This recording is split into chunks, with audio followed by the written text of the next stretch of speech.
Yo, what's up? This your boy Kid Ink, and you watching Hot New Hip Hop.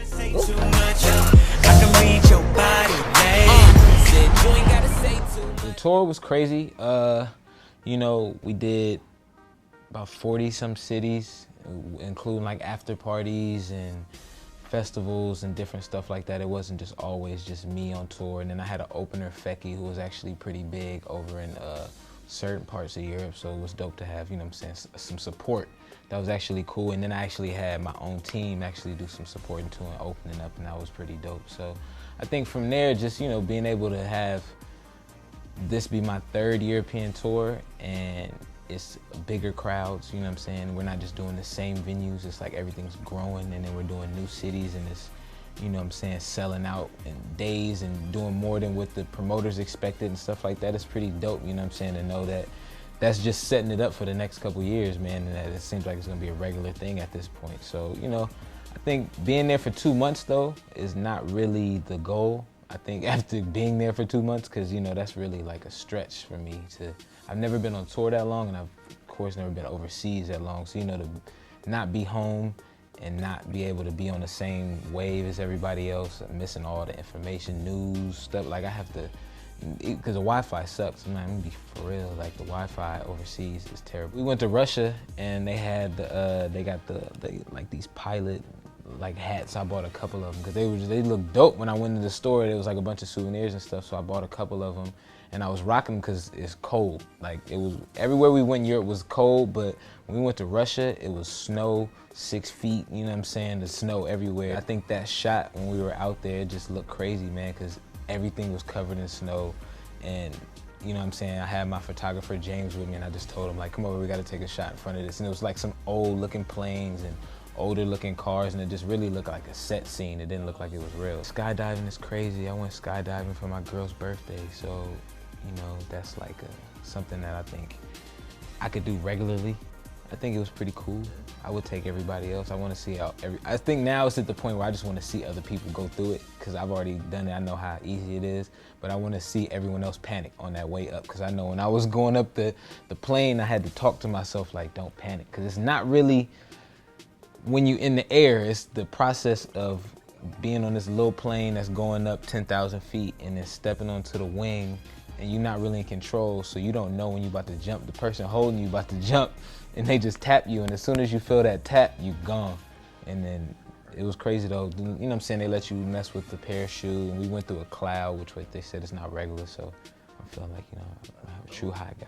Yeah, honestly, I look at it all the time, and you know what I'm saying, I was conscious to all those things, and I think it was the most successful underrated cover, because it wasn't like everyone expected it. It was like a lot of hate, I feel like, at that time from just certain people being on it, and the diversity of the cover itself. It was usually so much hardcore hip hop and just people who related all to each other, instead of it being people from all different kind of vibes. And I think that's why it kind of was different, because everyone got to chase their own audience at the same time instead of competing. So it wasn't just a couple people succeeding from it, because it wasn't, everybody wasn't sharing the same thing. They were kind of blending it around and then gaining fans from the cover itself, and people being like, oh, who's this guy? Because I like Hobson, so I'm gonna look at this person. I like Iggy, so I'm gonna look at this person too, instead of it being like, oh, I already know all these guys, I'm gonna favor this one right here. You know, so I think from there, definitely with the numbers and the record sales, the most successful cover for sure. You know, shout out Iggy, Macklemore, and Future, and French. I mean, I think everyone on the cover, or at least 50% of the cover, all have, you know what I'm saying, a nice platinum plaque in their house. It's crazy, because for me, in Mustard's situation, I was always getting like loads of beats from him, but I was always trying so hard not to pick a beat that sounded like someone else, like something that somebody else already picked from him. So I was always waiting until I got something that I thought was mad different and nobody else was gonna choose. And I felt like Show Me was that first record that I heard where I was like, nobody's gonna go after this one first. They're gonna go after the regular, you know what I'm saying, ones, and try to do the other sounds everybody else is doing, and I'm gonna attack this beat. So I think, you know, from there, I had an idea and knew that that was the record I wanted to go with, but at the same time, you know, I felt like I wanted Mustard to be a part of the process too, so I had him come to the studio and just be a part of the vibe. I like to be able to record and write and it be other people there and you see if they're feeling it, because it's his record. I want him to love it and be, you know what I'm saying, more part of it just as much. And he invited, you know what I'm saying, T-Fly to help, you know what I'm saying, give some energy to it. So from there, you know, I think just our creativity is easy, you know what I'm saying? I see Mustard all the time, we're like homies or whatever, so it's being in the same city, I get his vibe after just being in the studio with him a couple times and we just understand each other at that point. And then getting in there with Chris, it was kind of like, I kind of knew which records to play beforehand, like I know these are the ones he's gonna like, but I still played enough for him to go through them and pick which ones he was rocking with. And I think it was just, you know, the energy there, man, was just right. It just, you know what I'm saying, the records just felt good. I think for the Main Chick record, more so the idea, you know, when it was given to me, you know, it was a little bit different of an idea than Show Me. I thought that one was a little bit more closer to the, you know, Mustard vibe and the Mustard sound. So I didn't even compare those two as being like, oh, if these two records come out, it's gonna be like identical and it, you know what I'm saying, sound like the same wave, but I think they actually vibe differently. I just got a zip the other day. So, you know, it was like 2 records in there that I like, you know what I'm saying, from the Mustard package that I want to write to and go through. We'll see if it sounds like something I think that, you know, has that vibe. But I might want to save just that, you know what I'm saying, you know, keep it for the fans, and then when it pops up again, you know, maybe the next project it'll be more explosive and more of like, oh, we've been waiting for this for so long, instead of it being at the same time when the other records are still surfacing and popping, because it's like Show Me is still going and Main Chick is just still right behind it. So it's kind of like, if to release another one and have all that out at the same time, then it would be like, well, now you guys might as well do a project or something, you know what I'm saying? So it's different. With the Body Language record, man, like I was in the studio. I had actually, for that particular record, I had gotten to the studio with Stargate and Cashmere Cat for about 2-3 days out here in New York. So that was like before I even got into the studio back at home and was really grinding, trying to find a single. So it was kind of like, I had that record in stash for at least a good 2 months until, you know, we got to the point where we had heard Usher was back in the studio and back in the lab working, and there was, you know what I'm saying, some chances that we could get some connections, and if I had any records to send over. And it was like, listening to the records, because I think I was going a little bit more in a hip hop direction with just the start process of the album, that I was doing so much of the hooks and stuff myself, I didn't have that much to send him.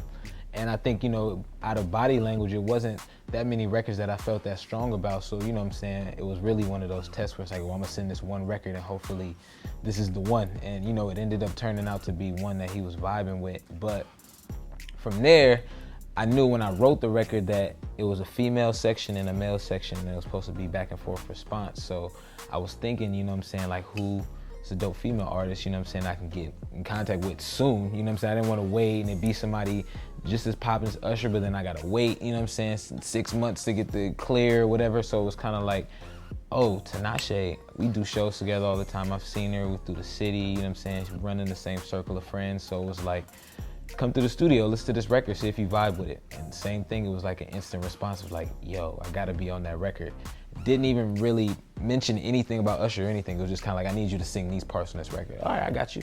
And then when it all clicked together, it was kind of like, oh yeah, this is gonna be crazy, it's gonna be dope. You know, within the process of getting in the studio before going on tour and trying to come up with a couple records that I felt like would be strong singles, of course I fell in love with a bunch of different songs. So to me, it's halfway done, you know what I'm saying, at this point, but I feel like it's just halfway done with having a bundle of records to choose from. I still, you know, I like to have mad records and work to the last day and never know what's gonna happen type situation. So, you know, I'm still waiting to see what vibe I wanna go with the album. I think all the songs sound so much differently that it's not really a story to the album yet. And I wanna take this album a little bit more to kind of put it together with, you know, a thing where you might not get one song unless you hear it, you know what I'm saying, next to the other record, and, you know, it really makes sense all as a whole, instead of it just being certain records that stick out and the rest of it being kind of the, you know what I'm saying, different vibe. But, you know, just still trying to come up with the vibe for it and a plan, but I'm definitely, you know what I'm saying,